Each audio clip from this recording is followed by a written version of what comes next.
Hello दोस्तों, फिर से आपका स्वागत है हिंदी डिक्टेशन के लिए। तो चलिए बेवजह की बातों में वक्त ज़ाया ना करते हुए शुरू करते हैं। स्टार्ट। सभापति महोदय, किसानों की उपज की आप ना अधिक कीमत दे सकते हैं, ना अधिक उपजाने के लिए जो साधन देश में उपलब्ध हैं उनकी तरफ आपका ध्यान जा रहा है। जो कुछ आप कर रहे हैं उससे कोई अच्छा भविष्य नज़र नहीं आ रहा है। मैं यही कहना चाहता हूँ कि आप देखें कि आपके कार्यक्रम में कहाँ त्रुटि है, कहाँ कमी है। आपने कर लगा रखे हैं, आपने जो कर लगाए हैं वे तो लगाए ही हैं। हमारे प्रदेश में तो ज़मीन पर 25% ज़्यादा कर भी लगा दिया गया है। इतना बोझ अगर किसान पर होगा तो उसकी कमर टूट जाएगी। वह पहले से टूटी जा रही है, लेकिन वे इन करों को देने के लिए भी तैयार हैं। यदि आप उस तरह के साधन उन किसानों के लिए तैयार करें। हमारे उत्तर प्रदेश के कुछ ज़िले हैं, पूर्वी ज़िले हैं, जहाँ पर बहुत बुरी स्थिति है। हमारे सदन के एक सदस्य ने रो रो कर आपको यह बताया था कि वहाँ लोगों को 2 रुपये मज़दूरी में मिलता है। इतनी ही एक दिन की उनकी मज़दूरी है। सरकार ने एक आयोग की नियुक्ति की थी ताकि वहाँ पर कुछ विकास के कार्य किए जाएं। वहाँ योजना भी अब खटाई में पड़ गई है। आपका ध्यान इन समस्त चीज़ों की ओर कैसे दिलाया जाए, कैसे आपका ध्यान इन कठिनाइयों की ओर आकर्षित किया जाए, समझ में नहीं आता है।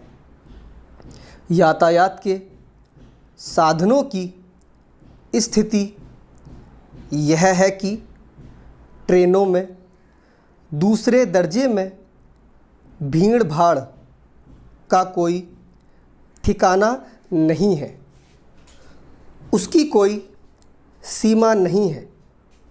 हर रोज़ ऐसा मालूम पड़ता है कि कोई मेला चल रहा है।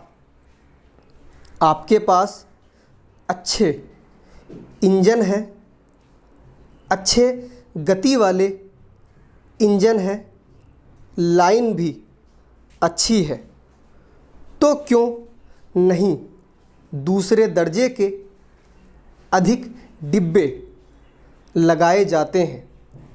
लोगों को कुछ सुविधा मिल जाए, वह काम नहीं किया जा रहा है। आपको किसान की देहात में रहने वाले आदमी की, मज़दूर की परवाह नहीं है, जो समस्त कठिनाइयों को झेलता है। आपके सारे कार्यक्रम को पूरा करने की उसमें कहाँ से शक्ति आएगी? कैसे वे अधिक अन्न उपजाकर आपको दे सकेंगे? आप इन सब पर सोच विचार करें। आपने बड़े बड़े फार्म बना दिए हैं, क्या उन्हें आपके फार्म से कोई लाभ मिल रहा है? सभापति महोदय, सरकार ने कई कृषि फार्म खोले हैं। क्या ये फार्म घाटे में नहीं चल रहे हैं?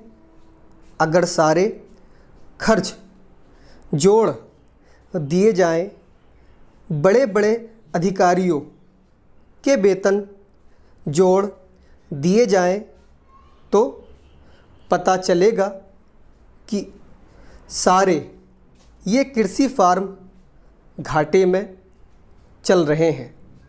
क्या इसी तरह से आप सारे किसानों को घाटे पर खेती करने के लिए मजबूर करेंगे? जिस क्षेत्र से मैं आता हूँ, वहाँ एक पुल बना है। मैंने 10 वर्ष तक अपनी विधानसभा में इस पुल के लिए कोशिश की है।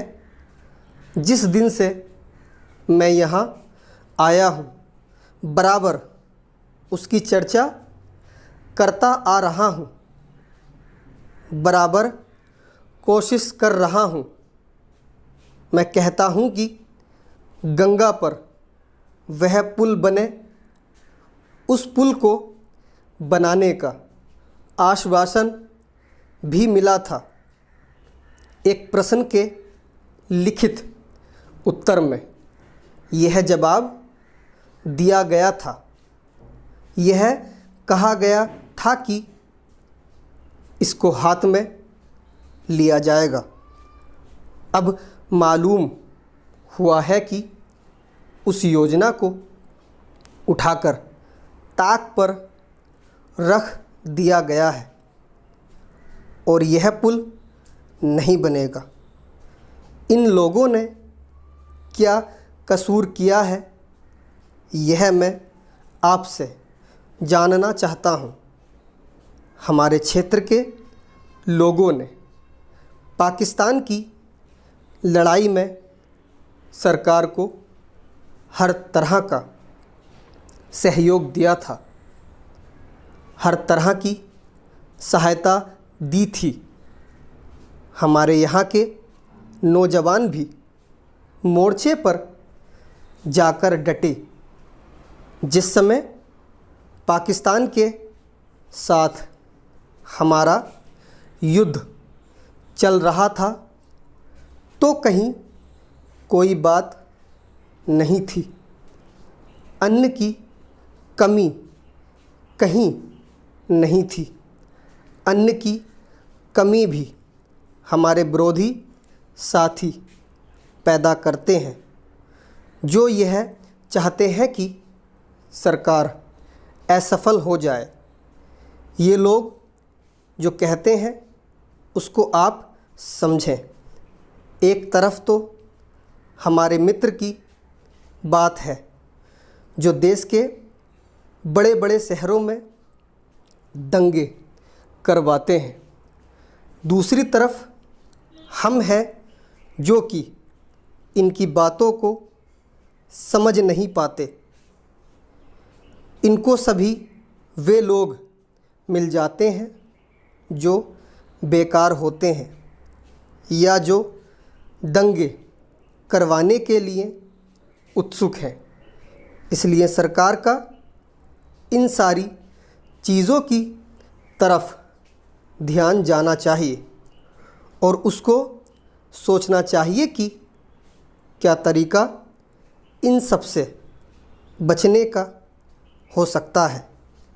एक ही तरीका हो सकता है कि इस देश में हर आदमी को काम मिले। देहात में लोगों को काम करने के लिए मिले और खादी कमीशन की जो योजना है और जो कि एक अच्छी योजना है वह ठीक तरह से चले। सौभाग्य से मैं आर्य समाज संगठन से संबंध रखता